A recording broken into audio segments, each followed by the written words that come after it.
Hello everyone. Today we will talk about a dark future. This future comes from the anime Cyberpunk Edgerunners. The show asks hard questions. What happens when technology grows too fast? What happens when companies rule everything? What happens when human life becomes cheap? These are not just science fiction questions. Artificial intelligence is growing quickly. Robots are becoming smarter. Technology changes how we live. The anime helps us think about these changes. First, let us understand what is cyberpunk. Cyberpunk started with William Gibson's book Neuromancer in 1986. That book changed everything. It showed a future where computers rule, where humans plug machines into their bodies, where big companies have more power than governments. Cyberpunk Edge Runners follows this tradition, but it adds something new. It shows tragedy and shows the human cost. The main character is David Martinez. His life falls apart slowly. We watch it happen. That makes the show powerful. The anime came out in 2022. It is a prequel to the video game Cyberpunk 2077. It has 10 episodes. The main characters are David and Lucy. They are edge runners, criminals who use technology to do dangerous jobs. Other cyberpunk stories focus on cool technology. This one focuses on human destruction. David is not a hero, he is a warning. The story takes place in Night City. This is not a nice place. Let me describe the first minutes of the show. We see a bird's eye view of the city.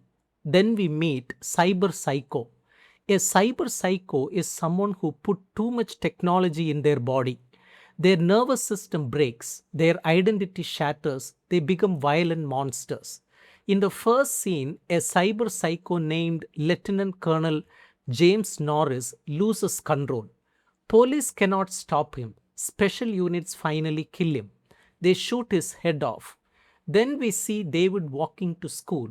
He passes drunk people on the pavement. He sees a woman vomiting and sees another woman masturbating in public.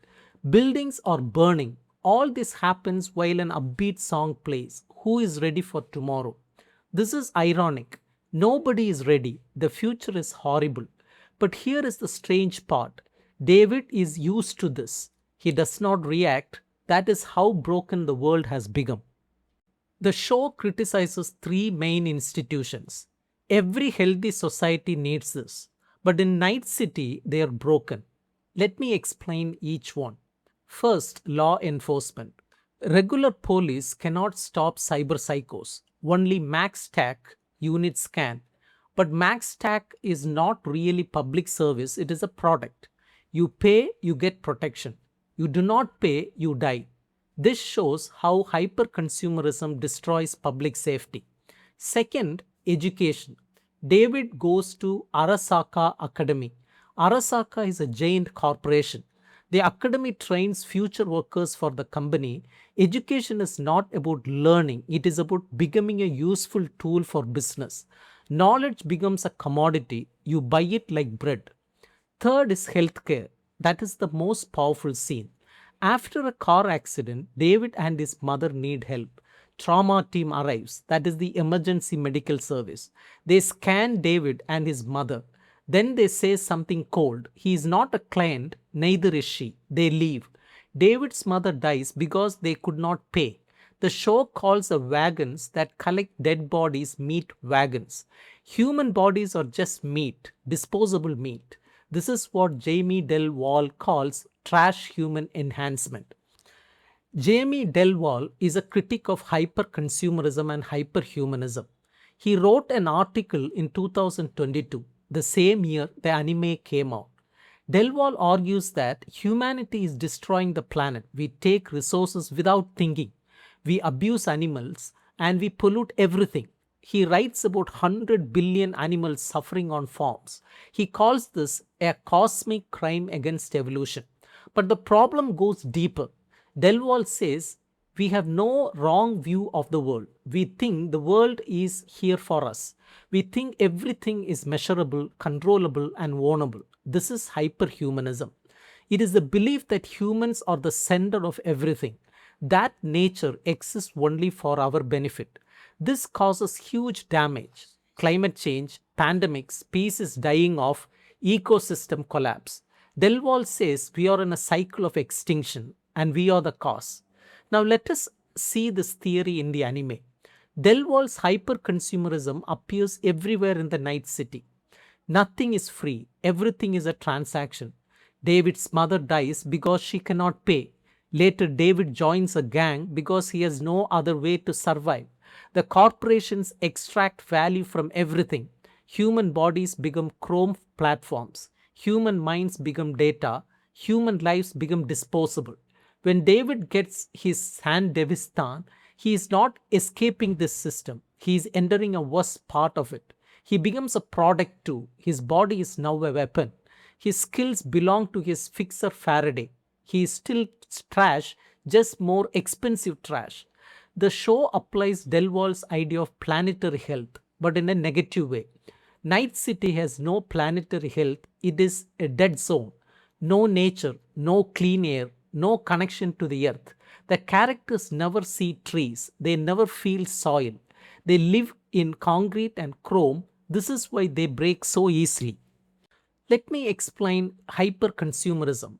It means buying and consuming too much, not just individuals, whole societies. The economy demands constant growth. Companies must sell more every year. If they do not grow, they fail. But the planet cannot grow. There are limited resources, limited land, limited clean water. So hyperconsumerism crashes into reality. We see this in Cyberpunk Edgerunners. Everything is a commodity. Protection is a commodity. Education is a commodity. Health is a commodity. Even your body becomes a commodity. Delwall offers an alternative. He talks about planetary health. This means understanding that humans are not separate from nature. We are part of systems, air, water, soil, bacteria, animals, plants. All of it connects. When we damage the planet, we damage ourselves. Bruce Clark explains this using the idea of Gaia. Gaia is not a goddess, it is a scientific concept. The planet functions as a self regulating system. All the parts work together. When one part breaks, the whole system suffers. The anime shows the absence of planetary health. Consider David's body. It is treated as part of an ecosystem. It is treated as a machine. Doc installs parts. Immunoblockers manage symptoms, but nobody asks what David's body needs to thrive. Lucy is another example. She is a net runner. She plugs her mind directly into computer systems. This separates her from her body completely. She lives in data, not in flesh. That is the opposite of planetary health. The show suggests that this separation is violence. David and Lucy cannot have normal relationship. Their bodies are too broken. Their minds are too damaged. They cannot connect to each other or to the world. To understand the anime, we need to understand transhumanism. This is a movement. Transhumanists believe humans should use technology to upgrade themselves, make bodies stronger, make minds smarter, live longer, maybe become immortal. Francisca Ferranda describes three types of transhumanism. First, libertarian transhumanism. This says free market should control enhancement. If you have money, you can upgrade. If you are poor, you stay normal. Second, democratic transhumanism. This says everyone should have equal access to enhancement. Technology should not create new classes or rich superhumans and poor regular humans. Third, extrapianism. This is more idealistic. It believes in progress, self transformation, open society, and rational thinking. Which one is realistic? Libertarian transhumanism is what we actually have. Companies sell upgrades. Only rich people can afford the best ones. Poor people are left behind. Cyberpunk Edgerunners shows this clearly. David cannot afford trauma team. His mother dies. Later, he steals a military exoskeleton, a Sandevistan.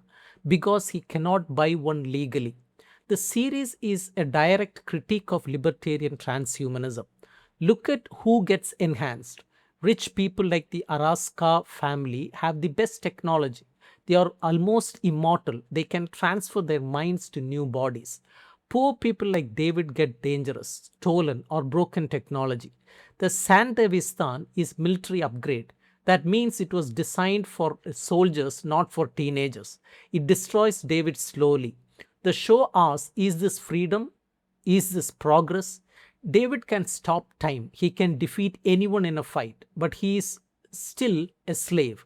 Faraday controls his jobs. Araska hunts him. His own body is killing him. This is the lie of libertarian transhumanism. It promises liberation. It delivers a new kind of prison. After his mother dies, David decides to change. He visits a back alley doctor named Doc. He says, high time I chrome the fuck up. Chrome means adding metal to your body. This is technology. Doc warns him. The Sandevistan is dangerous. It attaches to your spine and plugs into your nervous system. It gives superpowers. You can slow down time. You can move faster than anyone. But it destroys your brain. It causes cyber psychosis. Your identity falls apart. You become a monster. David does it anyway. At first, he seems special. He resists the side effects longer than most. He joins a gang. He meets Lucy and falls in love and gets revenge on Araska. But the cost is high. He needs immunoblockers, drugs that stop the side effects. If he uses the Sandevistan too many times, his brain fries. If he takes too many drugs, he gets poisoned. There is no winning. He is still trash human. He just has better weapons now. David's transformation shows the theory in action. He thinks he is becoming more than human. He is actually becoming less. His body atrophies, his mind fragments, and relationships suffer. Notice how the show uses the number of immunoblockers. David starts with the normal dose, then he adds more, then more. His body builds tolerance, so he takes higher and higher doses. This is addiction, not to drugs, to enhancement. The show also connects this to trauma. David is not just chasing power, he is running from grief. His mother died, he could not save her, so he tries to become strong enough to never be weak again. But that is impossible. His motivation is human. The solution destroys his humanity. Now let us bring in another theorist. Broidotti writes about posthumanism. She has a concept called the nomadic subject. What does this mean? Traditional philosophy saw humans through dualisms: body versus mind, passion versus reason, nature versus culture, female versus male. One side was always better than the other. The nomadic subject breaks these divisions. It moves between categories. It is multiple, connected, and complex. It is a cyborg, part human, part machine. But it also has an unconscious. It has feelings, memories, and dreams. David becomes a nomadic subject. He is not just human anymore. He is a technological compound of human and post-human. His body is biological and mechanical. His mind experiences reality in new ways. But here is the tragedy. Broidotti presents the nomad as progress, a better way of being. But in the anime, this evolution destroys David. He cannot handle it. His mind falls back on one memory, his mother. That is the core of his human self. But then the technology overwhelms him. He disintegrates, his humanity drowns in information. The series shows the limits of Broidotti's nomad. In theory, the nomadic subject is liberating. You are not trapped in one identity. You can be many things. You can flow between human and machine. In practice, David cannot do this. He tries, he wants to be strong for Lucy. He wants to honor his mother. He wants to be a good edge runner. All these identities pull him apart. The climax of the series is David standing against Adam Smasher, a full cyborg with almost no humanity left. David fights bravely. He uses his Sandevistan at full power. But his body cannot take it. His mind shatters. In his final moments, he sees a memory of his mother. Then he sees Lucy. Then nothing. The nomadic subject fails. The multiple connections become too many. He collapses into pieces. Broidotti might say this is a failure of the social world, not the nomad. But the anime suggests something darker. Maybe humans are not meant to be nomadic in this way. Maybe we need stable ground. Kurzweil is a famous transhumanist. He talks about the singularity. This is a future moment when technology changes so fast that human life transforms completely. We will transcend our biological limits. We will become something greater. Cyberpunk Edgerunner says no. The singularity is a nightmare, not a dream. David does transcend his limits for a short time. He is almost godlike. He can manipulate gravity, he can stop time, and is undefeatable. Then he falls apart. His body atrophies, his mind breaks. Doc's prediction comes true. The exoskeleton poaches his brain. The show asks a hard question. What if human beings are fundamentally biological? What if we belong to the animal kingdom? What if trying to escape that only leads to destruction? Episode 9 is ironically titled Humanity. This is where David gets his final upgrade. He becomes the most powerful version of himself. He also loses the last of his humanity. The show uses visual language to make this point. Early in the series, David has normal eyes. He shows emotion, he cries. As he adds more chrome, his face becomes harder, his eyes glow red, he smiles less. By the end, he barely looks human. His skin is pale, his body is covered in metal. He moves like a machine. The singularity has arrived for David. He is no longer a boy, he is a weapon. But the show does not celebrate this, it mourns it. The final fight is tragic. We watch a young man destroy himself, not because he is evil, because he is lost. Delval offers another path. He calls it the metahuman. The metahuman is not about adding more technology, it is about regaining the body, the capacity to move, vary, and feel. Delval calls this body intelligence or BI. What does that mean? It means reconnecting with your body as living organism, not a machine to upgrade, not a product to enhance, a living, feeling, moving body that belongs to the earth. The metahuman is symbiotic. This means living in cooperation with other organisms, bacteria in your gut, trees in the forest, plankton in the ocean, all of it connects. Delval writes about moving from an unhanded, atrophied trash human to a symbiotic and mutating metahuman. This is not about going back to the Stone Age, it is about changing our relationship with technology. Technology should serve life, not replace it. Broidotti says something similar in her later work. She writes about the post human relationality. This means putting bodies back into connection, social connections, ecological connections, even cellular connections. The anime does not show the metahuman, it shows its absence, but that absence is powerful. We see what Night City lost. There is no symbiosis, there is no body intelligence, there is only extraction and consumption. Think about the difference between David and a metahuman. David adds technology to dominate, to be faster, stronger, better. A metahuman would add technology to connect, to feel more, to participate in systems.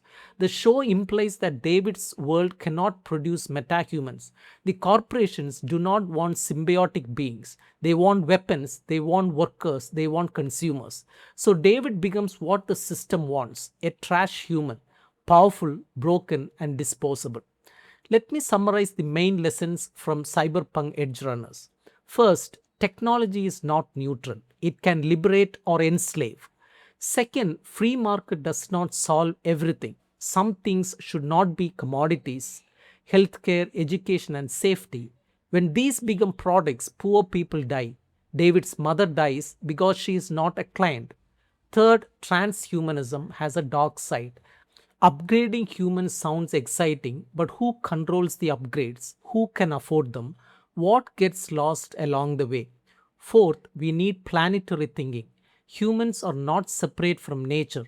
When we treat the planet as a resource to exploit, we hurt ourselves. Fifth, tragedy is a warning. David's story is sad. That is the point. We are meant to feel his loss. We are meant to ask, could this happen to us?